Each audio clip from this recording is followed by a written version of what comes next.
Bueno, seguimos en el capítulo 18. El último día nos quedamos a mitad del versículo 22. Vamos a recordar rápidamente lo que estamos tratando. Esta serie de versículos 21, 22 y 23, juntamente con el versículo 20 que les hace una introducción para ver realmente lo que es. Bien. En los versículos 17, 18 y 19 observamos cómo el rango de acción de la mujer de la que estamos tratando, el rango de acción de esta Babilonia religiosa es el mar, no es la tierra. Esto tenemos que recordarlo siempre, que el rango de acción es el mar. El mar, y más concretamente, más especialmente, el mar Mediterráneo, pero sobre todo, en general, el mar en general, ¿no? No un gran mar, simplemente el mar. El mar nos habla de las naciones gentiles, de eso nos habla el mar. Por lo tanto, esta mujer actúa, o mejor expresado, su rango de acción es en las naciones gentiles. Esta Babilonia religiosa, esta mujer, la Iglesia, tiene su acción en las naciones gentiles, no en la tierra, es decir, no en Israel. Tenemos que recordar al respecto un versículo importante, unos versículos importantes en la segunda carta a los Corintios, capítulo 11, versículos 2 a 4, donde habla el apóstol Pablo y dice, recordándoles a los corintios, recordándoles a todos los creyentes de la iglesia, de esta iglesia gentil, os he desposado con un solo esposo. Atención a lo que expone Pablo. Cuando dice un solo esposo, se refiere a uno solo. Dice un solo esposo porque quiere que quede claro que puede haber más de uno. Quiere que quede claro que la fornicación y el adulterio es algo muy presente. Por lo tanto, dice, os he desposado con un solo esposo. Podría decir con el esposo, pero dice no, con un solo esposo. Que os quede claro, con un solo esposo, Corintios. ¿Para qué?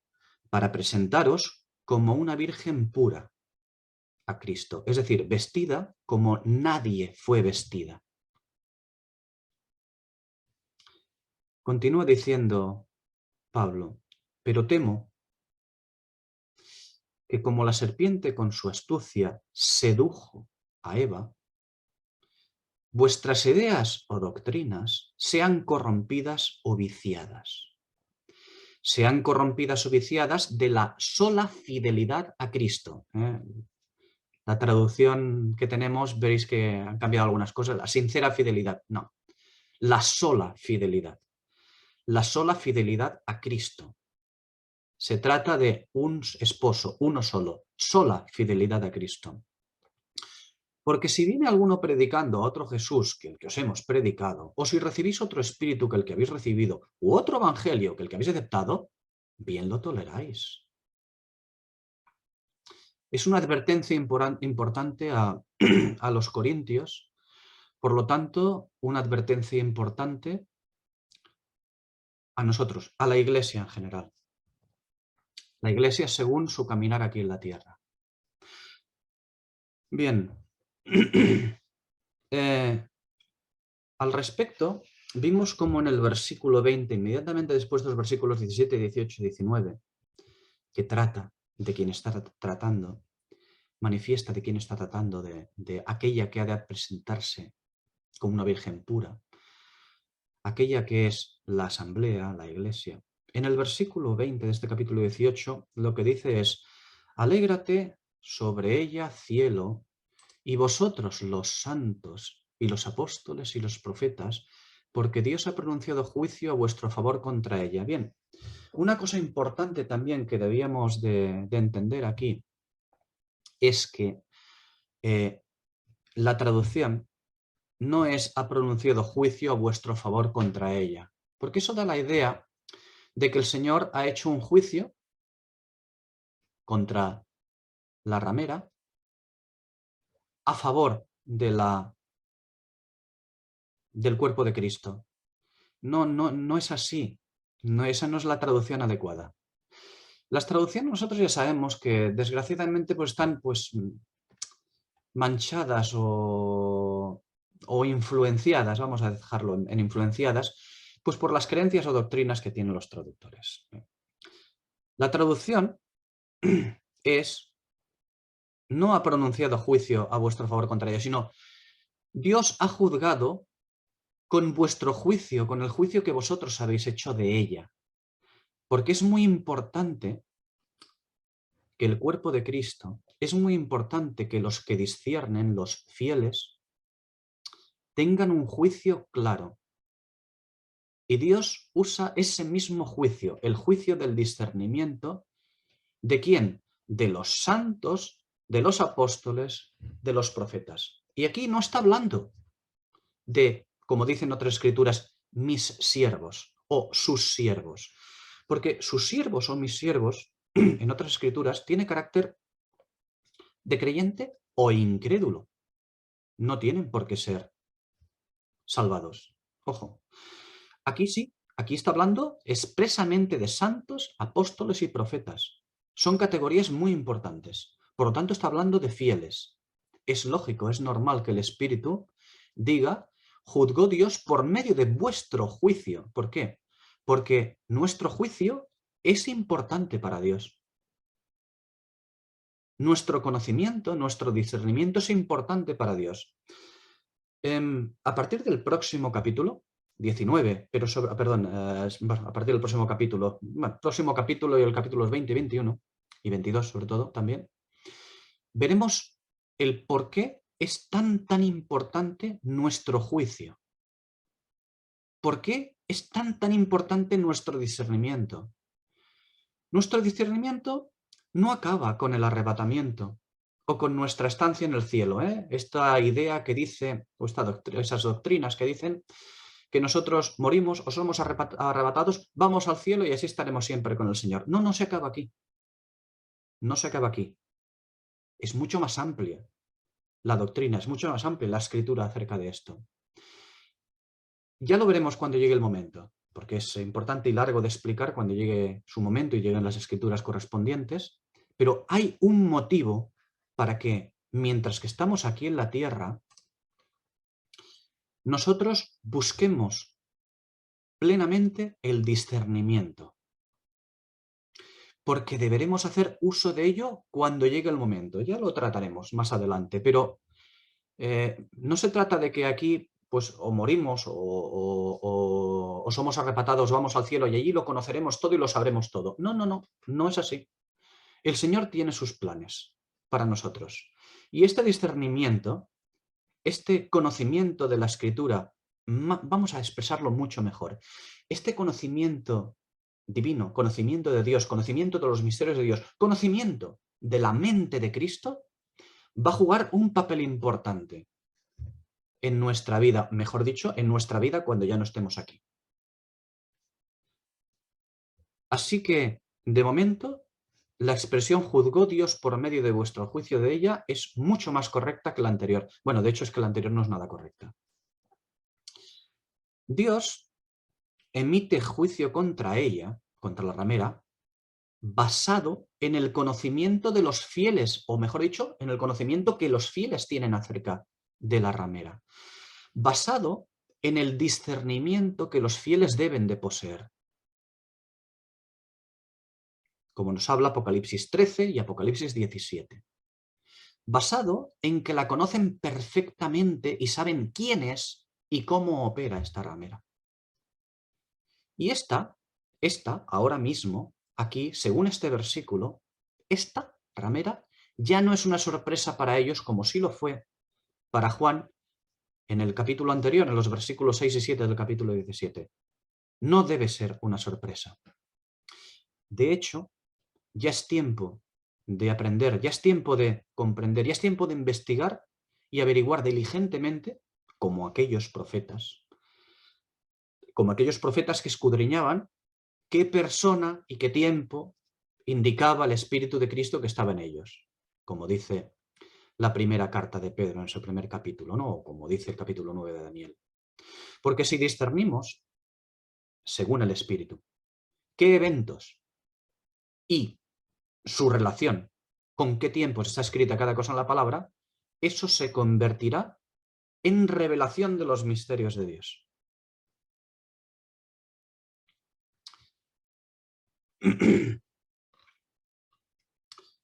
En este versículo 20, no debemos identificar en ningún momento a los mártires de la tribulación, aquellos que nos habla el capítulo 6, aquellos que pedían venganza, si recordáis. Porque esos ya serán vindicados, lo veremos, vindicados ya a partir del versículo 11 del próximo capítulo. Aquí únicamente se trata de los representantes de la Iglesia. Aquí, específicamente, de los representantes de la Iglesia. Y eso es porque esta sección está tratando, evidentemente, de la Iglesia, no de otra cosa. Llegados a este versículo 20, se trata de la diferenciación de la Iglesia inmunda con la celestial. Por lo tanto, la Iglesia celestial se alegra en este versículo 20. ¿Por qué? Pues porque desaparece la Iglesia inmunda, la falsa, aquella que es una usurpadora en el fondo, aquella que es como un eclipse, que está eclipsando realmente a la verdadera luna que debe demostrar la gloria de Cristo. Una vez más, como decíamos antes, es la advertencia de Pablo. Y como hemos dicho antes, el pasaje de correspondencia, segunda carta a los Corintios capítulo 11, cuando dice que os he desposado con un solo esposo para presentaros como la iglesia, como la novia. No, sí que se presentará como la novia, pero no como la novia.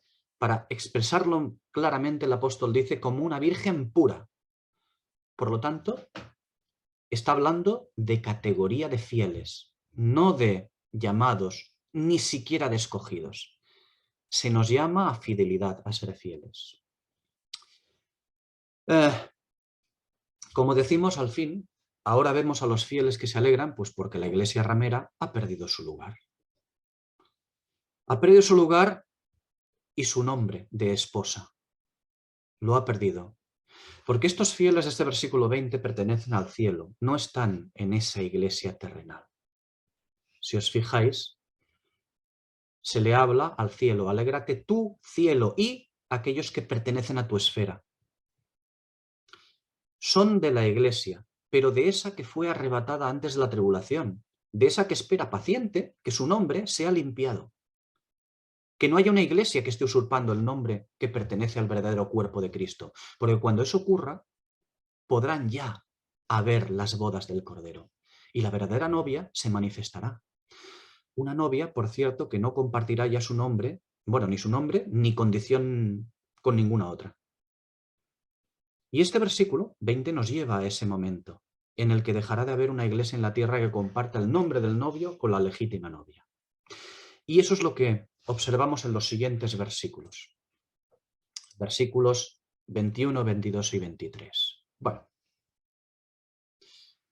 al tratar estos versículos, el último día, bueno, los últimos días, lo primero que vemos es que un ángel poderoso aparece. Este ángel poderoso es poderoso, evidentemente, se le cita como poderoso porque el ministerio que tiene es un ministerio muy importante. El ministerio que comunica a este ángel es que la ramera va a desaparecer. La ramera ocupa en nuestros días actualmente un lugar muy importante y ocupa el nombre de la novia, el nombre de la esposa, ocupa el nombre de la iglesia, tiene sobre sí el nombre de Cristo. Por eso digo, el ministerio de este ángel es muy importante, va a hacer desaparecer, va a lanzar una piedra como una gran piedra de molino y la arroja al mar. Bueno, ya vimos que el ser arrojada al mar, evidentemente al mar de las naciones, porque van a ser los reyes de las naciones las que la que la van a devorar. Y al respecto de este versículo 21, como cuestión muy importante, vemos que se introduce la piedra de molino. La piedra de molino ya vimos dónde nos aparecía. Aparte de que se habla de la fortaleza de la piedra de molino en Job, vemos que esta piedra de molino nos aparece pues, en los evangelios, en las palabras del Señor Jesús, Mateo 18, Lucas 17 y sobre todo, pasaje más concreto que nos ocupa, Marcos 9, en su versículo 42 y hasta el 47, ¿no? Donde dice: cualquiera que sirva de piedra de tropiezo a uno de estos pequeños que creen, a los que creen, mejor les sería que le ataran una piedra al cuello una piedra de molino y que le echaran al mar. Piedra de molino echada al mar. Evidentemente es pasaje de correspondencia. Es pasaje de correspondencia con este versículo 21 de Apocalipsis 18. Pero recordad que en este mismo pasaje de Marcos, en estas mismas palabras del Señor Jesús, comienza con el versículo 42 que acabamos de citar, pero no acaba la explicación del Señor. Continúa la explicación del Señor y comienza hablando de la mano que puede servir de tropiezo, del pie que puede servir de tropiezo, del ojo que sirve de tropiezo. Está hablando de unas cosas que vamos a ver posteriormente, ok, ya lo vimos el último día, en la primera carta a los Corintios 12 también, que habla también de la mano, del pie y del ojo. Lo que ocurre es que en la primera carta a los Corintios 12, la cual está preparada y escrita, enseñada por el arquitectón, por el perito arquitecto, a quien se le otorgó ese privilegio, ese encargo, ese ministerio, Pablo. Allí se habla del cuerpo unido a la cabeza, lo que debe ser el cuerpo de Cristo unido a su Señor, a su cabeza. Mientras que las palabras del Señor en Marcos 9 no es el cuerpo unido a su cabeza, sino el cuerpo sin la cabeza, porque el Señor lo que hace es lanzar reproche. El Señor lo que hace es hablar de mano, pie, ojo, es decir, habla de un cuerpo, de la misma manera que primero a los Corintios 12, pero de un cuerpo malo. Podríamos ver perfectamente la primera carta a los Corintios 12, el cuerpo de Cristo, lo que el Señor quiere como cuerpo de Cristo. Y podemos ver las palabras del Señor en Marcos 9, 42 a 47, lo que va a ser un cuerpo malo, un cuerpo de inmundicia que sirve de tropiezo. Y los dos son mencionados con mano, ojo y pie. ¿Y todo eso ligado a qué? A piedra de molino arrojada al mar. Porque este cuerpo, esta mano, pie, ojo, este cuerpo, el cuerpo aquí en la tierra, va a ser arrojado. Bien, debemos de ver la conexión de este pasaje de Marcos 9 con la primera carta a los Corintios 12 y Apocalipsis 18, 20, 23 que estamos tratando. Es importante. Como dijimos, no es la primera vez que se habla de un candelero usando estos mismos términos como los que se hablan en este capítulo 18, versículos 21 a 23. Estos términos de piedra de molino, novio, novia y luz de lámpara, porque todos estos términos surgen también en Jeremías capítulo 25. Ya lo observamos el último día, no hace falta que lo leamos, pero esos términos se aplicaban especialmente a un candelero de Dios, al otro candelero de Dios, se aplicaron en su día. Ya fue castigado. Estas cosas que se dicen en Jeremías 25 ya cayó, ya se cumplió en el pasado sobre Israel, Judá y muy especialmente, como dice Jeremías 25, muy especialmente con Jerusalén como la ciudad centro religioso.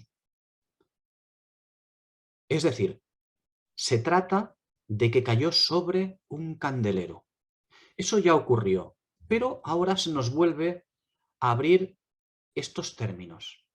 Piedra de molino, novio, novia, luz de lámpara, que va a ser quitado, ¿no? Todo esto que va a ser quitado. Y se nos vuelve a citar lo mismo. En Jeremías 25, un candelero padeció esto y ahora otro candelero va a padecerlo también.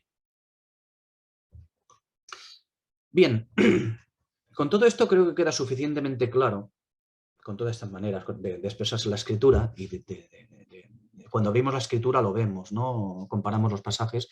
Creo que queda suficientemente claro que no se puede identificar a la mujer ramera, a esta ciudad espiritual de Babilonia. No se la puede identificar, como identifican algunos, con el imperio de la bestia, con el imperio romano. No. No se pueden identificar los capítulos 16 y 18 como un pretendido castigo sobre el imperio de la bestia. Creo que queda más que claro, que queda preclaro que no puede ser así. Que estamos tratando de un candelero. Bien. Bueno, el último día también tratamos los versículos, el versículo 22. Tratamos en detalle el versículo 22 donde nos aparecían, donde decía que también iba a desaparecer el sonido de arpistas, de flautistas, de trompeteros y también de músicos. Y tratamos al respecto cada uno, el simbolismo de lo que significa cada una de estas cosas. Las arpas, ¿no? El arpa es consuelo. Y aquí el consuelo va a ser quitado y lo que va a venir es lo contrario, que es el luto. Los flautistas, la flauta acompaña en muchísimas ocasiones a las arpas. Son dos elementos que van muchas veces juntos y tiene que ver con la alegría, como vimos en diferentes pasajes, ¿no? Pero esa alegría, se habla de esa alegría como que va a desaparecer. Los flautistas van a dejar de tocar.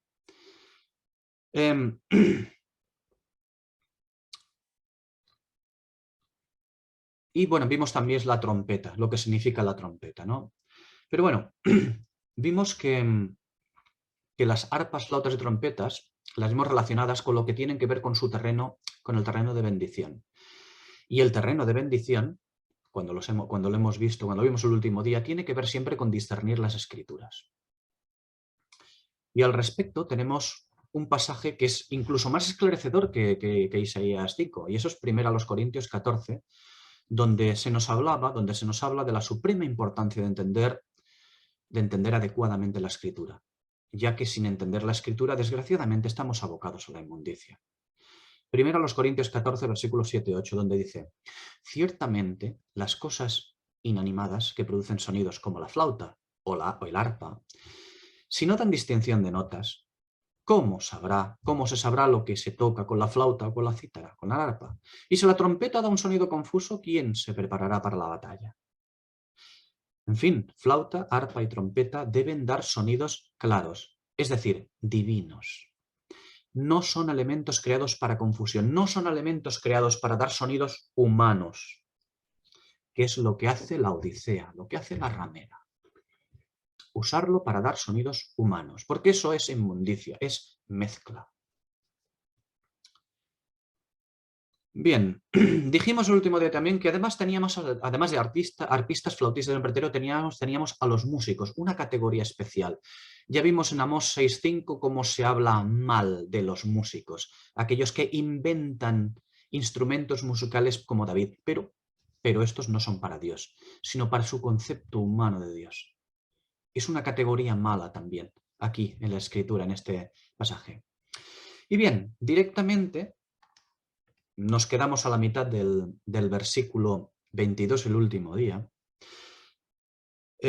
La segunda parte de este versículo 22 nos traslada a otro elemento, nos traslada a los artífices. Estos no los tocamos el último día. Ningún artífice de ningún oficio se hallará más en ti, ni ruido de molino se oirá más en ti.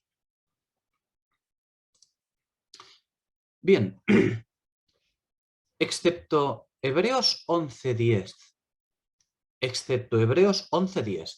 que se refiere a Dios exclusivamente, ese sí que es el gran artífice, el Tecnites, excepto Hebreos 11.10, porque se refiere a Dios exclusivamente, la mayor parte de las veces que vemos mencionada la palabra artífice en las Escrituras no es para hablar bien de ellos precisamente. Por ejemplo, Deuteronomio 27.15. Maldito el hombre que haga escultura o imagen de fundición. Abominación a Jehová. Obra de mano de artífice. Jeremías 10.3. Porque las costumbres de los pueblos son vanidad. Porque no es más que un leño que del bosque cortaron. obras de manos de artífice con buril. Seguimos en Jeremías 10, los versículos 8-9. Todos a la par están embrutecidos y entontecidos. Mira, me gusta la expresión esta, ¿no? Porque es una expresión que hemos utilizado más o menos. Hemos hablado de imbecilidad, ¿no? Pero todos a la par están embrutecidos y entontecidos. Las vanidades por las que han sido aleccionados, no son más que un leño, plata batida de Tarsis y oro de Ufaz, obra de artífice y de manos del orfebre. Los visten de azul y de púrpura, obra de peritos es todo. Es que encima los visten de azul y de púrpura. Oseas 13, versículo 2. Y ahora añadieron más pecados, y de su plata se han hecho según su entendimiento imágenes de fundición, ídolos, todo ello obra de artífices. Es curioso fijar cómo la Escritura podría decir, aquí en Oseas 13, que de su plata se han hecho según su entendimiento imágenes de fundición, ídolos. No necesitaría decir todo ello obra de artífices. Es un más a más, ¿no?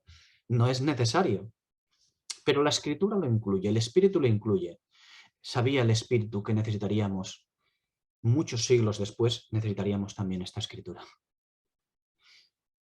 Bien, Isaías, una vez más, Isaías, nos alumbra hablando de los artífices en el capítulo 40, versículo 19, donde dice: el artífice prepara la imagen de talla. Y en el capítulo 44, versículos 9 a 11, dice: los formadores de imágenes de talla, todos ellos son vanidad, y sus obras más estimadas para nada sirven, y ellos mismos son testigos para su confusión de que los ídolos no ven ni entienden. ¿Quién formó un dios o quién fundió una imagen para que para nada es de provecho? He aquí que todos los suyos serán avergonzados, porque los artífices mismos son hombres. Una vez más, Oseas también nos relaciona a los artífices con el candelero inmundo. Capítulo 8, versículos 2 a 6. Dice: me gritan, Dios mío, los de Israel te hemos conocido. Pero Israel desechó el bien. Por mucho que griten, te hemos conocido, Israel desechó el bien. Sigue diciendo: el enemigo lo perseguirá. Ellos establecieron reyes, pero no escogidos por mí, dice el Señor. Constituyeron príncipes, mas yo no lo supe. De su plata y de su oro hicieron ídolos para sí, para ser ellos mismos destruidos. Yo rechazo tu becerro, oh Samaria. Se encendió mi enojo contra ellos. ¿Hasta cuándo estarán sin purificarse? Porque de Israel también es este. De Israel también es este, dice el Señor. Y un artífice lo hizo. No es Dios, un artífice lo hizo, no es Dios. Por lo que será deshecho en pedazos el becerro de Samaria. Bien, incluso podemos llegar a Hechos, capítulo 19, versículo 24, donde se les relaciona también, los relaciona a los artífices allí con los ídolos de Éfeso. Los artífices siempre están relacionados con cosas malas en la Escritura. Es posible que alguien diga: te has olvidado de un artífice, de uno que es artífice. Ese sí estaba en la obra del santuario. Éxodo 38, versículo 23. Es cierto, pero me lo he dejado para el final, porque puede ser que se diga: no, hombre, también hubo un artífice bueno en la obra del santuario. Bueno, Éxodo 38, versículo 23, comprobadlo.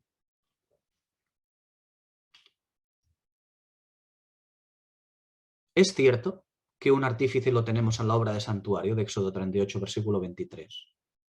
Como no es menos cierto que el Espíritu se encarga de indicar claramente, con mucha claridad, en este versículo de Éxodo 38, ojo, y sin ser fruto de ninguna casualidad, se encarga de indicar a qué tribu pertenece. Es curioso, ¿eh? El único artífice que aparece y el Espíritu se encarga de indicar expresamente a qué tribu pertenece. Ya sabemos que las cosas no son casualidades, ¿eh? No son casualidades. El único que aparece en la obra santuario y tiene que pertenecer a la tribu de Dan. Es curioso. Una tribu con un futuro muy siniestro en cuanto a los ídolos. Por cierto, ya hemos estudiado esto. Así que en las escrituras, en la escritura, casualidades ni una. Ni una casualidad, nunca. Bien. Los artífices, en griego teknites, los artífices de que nos habla Apocalipsis 18:22, han sido los que han tratado de imitar a aquel a quien Dios puso sobre la iglesia como jefe de artífices o artífice principal. Se le denomina a este artífice principal o jefe de artífices, en 1 Corintios 3:10, se le llama así, arquitectón. No es un artífice, no es un tecnites el apóstol Pablo, es un arquitectón, jefe de artífices, jefe de tecnites. Y estos artífices malos de que nos habla Apocalipsis 18:22 y que han tratado de imitar al perito arquitecto, a Pablo, han sobreedificado. Sí, han sobreedificado tal y como se les dijo que debían de hacer. Eso se dice en la primera Corintios 3, como hemos visto, versículos 9-10, donde Pablo dice: nosotros somos colaboradores de Dios y vosotros sois labranza de Dios, edificio de Dios. Quiere que quede clara la expresión, vosotros sois edificio de Dios. Conforme a la gracia de Dios que me ha sido dada, yo, como perito arquitecto, puse el fundamento y otro edifica encima, pero cada uno mire cómo sobreedifica. Bien, pero estos artífices que creen que tienen por jefe a Pablo, estos artífices creen que tienen por jefe a Pablo, el dador de la doctrina de la Iglesia. También creen que sobreedifican en base a la doctrina de este, en base a la doctrina de Pablo. Lo creen. ¿Lo creen? Claro que sí. Pero solo lo creen. Pablo ya lo advirtió. Hemos hablado de los versículos de 1 Corintios 3, versículos 9-10, pues ahora los que le siguen, versículos 11-13. Pablo ya lo advirtió. Porque nadie puede poner otro fundamento que el que está puesto, el cual es Jesucristo. Y si alguien edifica sobre este fundamento, oro, plata, piedras preciosas, madera, heno, paja, la obra de cada uno se hará manifiesta, porque el día lo declarará, pues por el fuego será revelada, como el fuego con el cual ha de ser quemada la ramera. Y el fuego mismo probará la calidad de la obra de cada uno, porque hay calidades de obra. La calidad inmunda mezclada y la calidad en fidelidad del cuerpo de Cristo. Bien, y Pablo nos dice que quien sobreedifica conforme al modelo de edificio establecido por Dios, es decir, por Pablo, por la Escritura, recibirá recompensa. Y ahora viene la parte interesante. Si la obra, la edificación, el edificio de la iglesia se quema, dice que el creyente será salvo, pero su obra habrá resultado en inmundicia. Lo que dice Pablo aquí es que si la iglesia se quema, el creyente será salvo, no tiene por qué no ser salvo. Hablamos del alma salvada. Pero su obra habrá resultado en inmundicia. Y cuando una obra resulta en inmundicia, aunque venga dada por creyentes, si esa obra resulta en inmundicia, ¿qué es lo que ocurre? Pues que hay un consiguiente mal para el cuerpo de Cristo. Porque el creyente puede ser, y de hecho lo es en su mayoría, puede ser una fuente de mal.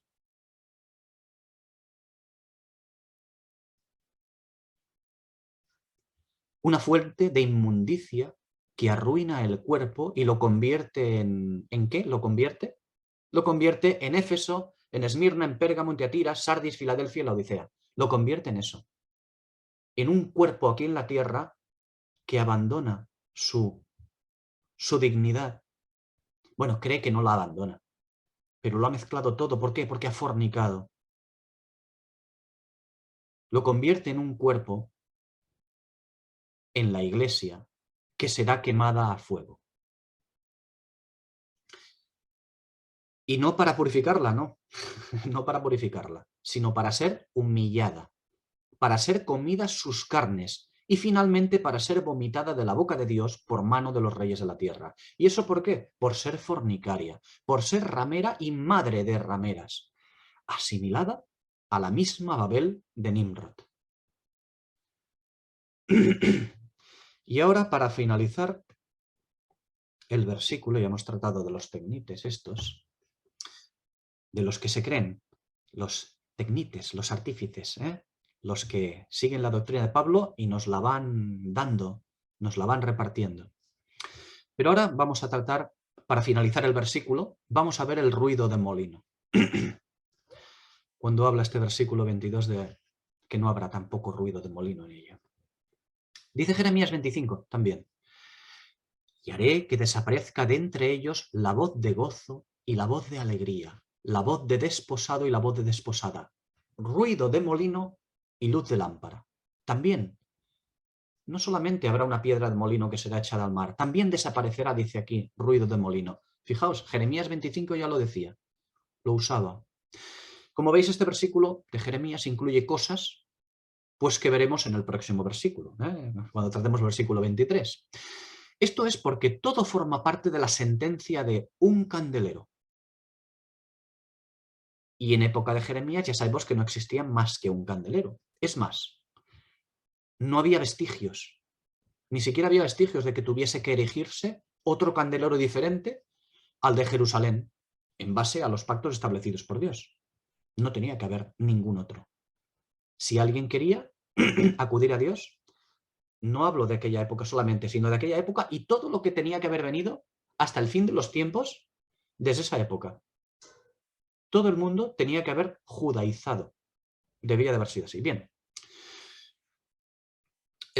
Llegó un tiempo, lo que ocurrió es que en aquella época fue así, pero llegó un tiempo en que Dios desveló un misterio. Ya lo hemos tratado, la iglesia gentil. Algo, como hemos dicho, de lo que ya hemos tratado ampliamente en este libro. Por tanto, tenemos dos candeleros en los que Dios puso su testimonio, su luz. ¿Para qué? Para que los hombres se responsabilizaran de esta luz. Hablamos del candelero aquí en la tierra, que es donde debe brillar. Bien, si hay palabras duras para el candelero primigenio que se desvió, si hay palabras duras para Jerusalén, también esas palabras son para el otro candelero, el que también se desvió, el que también se ha desviado. Bien, vamos a ver ahora a Éxodo 11, donde dice: una plaga traeré sobre Faraón. Éxodo 11 habla de plagas, como en este capítulo 18, que habla de plagas. Éxodo 11, versículo 5. Y morirá todo primogénito en tierra de Egipto. Desde el primogénito de Faraón que se sienta en su trono, el primogénito de Faraón que se sienta en su trono, en el trono de Faraón, hasta el primogénito de la sierva que está tras el molino. Morirá el primogénito de la sierva que está tras el molino y todo primogénito de las bestias. Fijaos cómo tenemos aquí una tipología profética acerca de los acontecimientos del fin de la tribulación. En este Éxodo capítulo 11, versículo 5. El primogénito de Faraón, que nos habla de la bestia. Egipto era la potencia de la época, era la bestia imperial de aquella época. Nos habla después del primogénito de las bestias de la tierra, porque el primogénito de Faraón es la bestia. Pero el primogénito de las bestias de la tierra es otra cosa. El primogénito de las bestias, ¿quién es? Pues el hombre de pecado, es el hombre de pecado. El hombre de pecado que mira solo hacia el suelo como una bestia, como nos decía Daniel 4, ¿no? Nos habla del anticristo. Y continúa en este versículo 5 del capítulo 11 de Éxodo, nos hablándonos del primogénito de la sierva que está tras el molino. El primogénito de la sierva que está tras el molino nos habla de aquella que se ocupa de mover el molino. Es decir, que su sonido indica que está en funcionamiento. Si el ruido del molino se para, esa sierva ya no está moviendo el molino. El ruido se apaga. Desde luego que al cruzar este versículo 5 de Éxodo 11 con Apocalipsis 18, 22, tenemos que ver a la Iglesia con este simbolismo también. Decía que tenemos aquí una tipología profética acerca de las tres partes de la ciudad de Satanás, aquí en Éxodo 11, versículo 5. Aquella que nos habla el capítulo 16, versículo 19. La división o rotura de la cual desembocará inexorablemente en el cumplimiento de esta misma plaga de Éxodo 11. Versículo 5. La muerte de las tres. Primogénito de Faraón, primogénito de las bestias, primogénito de la sierva. Los tres. La bestia, el anticristo y la Babilonia religiosa, la Iglesia. Es curioso. Pero tenemos una última escritura que nos habla del tiempo en que se apagará el ruido de molino, donde se le dice a alguien que debe acordarse del Señor antes de que llegue el tiempo de la tribulación. Versículo 1. Cuando el sol, la luna y las estrellas se oscurecerán anunciando una nube. Versículo 2. Sí, esa que trae al juez, cuando veremos a los endechadores y sus lamentos. Versículo 5. Cuando la que se cree fuerte y muele en el molino, pierda su vigor. Versículo 3. Y se apague el ruido de su molino. Versículo 4.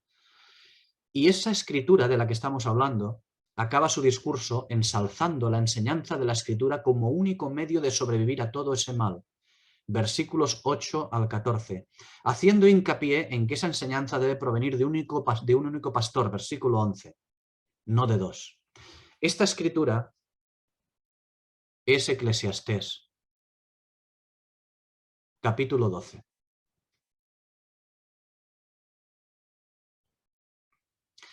El temor de Dios y la escritura, como dice en su versículo 13, se habla de esto.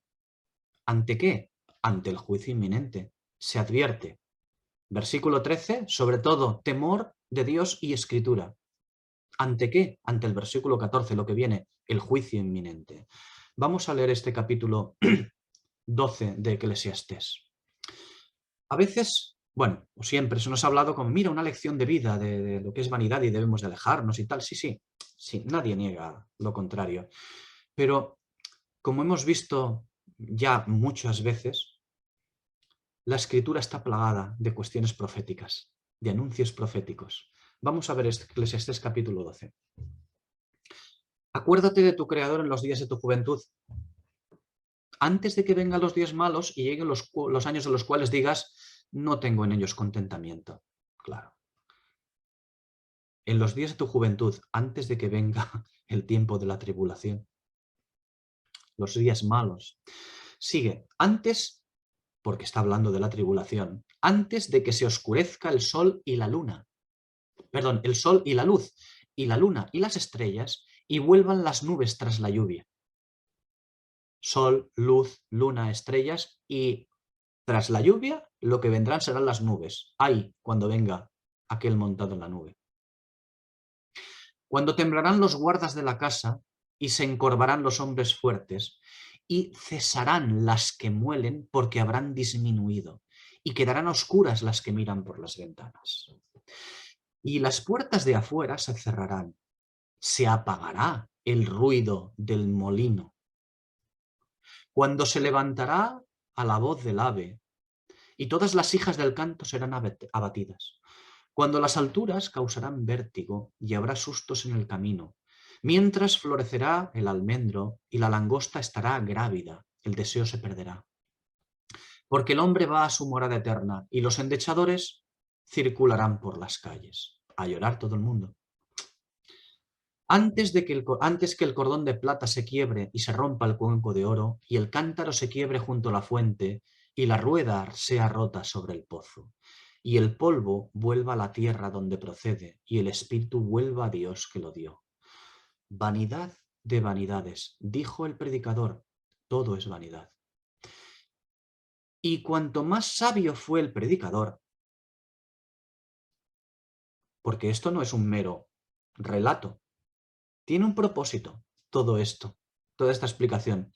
Cuanto más sabio fue el predicador, tanto más enseñó sabiduría al pueblo, e hizo escuchar, e hizo escudriñar, y compuso muchos proverbios.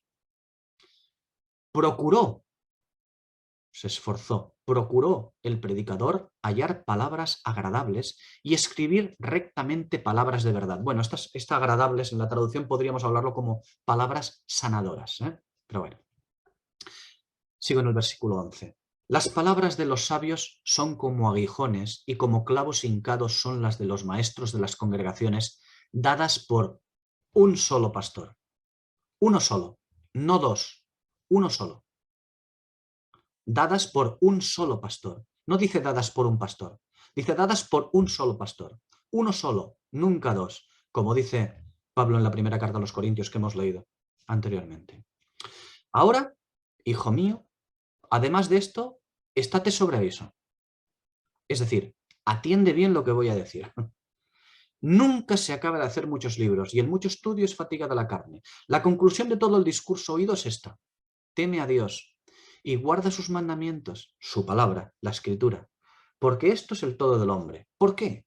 Pues porque Dios va a traer toda obra a juicio, juntamente con toda cosa secreta, sea buena o sea mala. En fin, la que muele, la que hace girar el molino, es la Iglesia, la misma que será arrojada como piedra de molino, la misma que es piedra de tropiezo, la misma que verá cómo se apaga su ruido, el ruido de su molino. La Iglesia aquí en la tierra.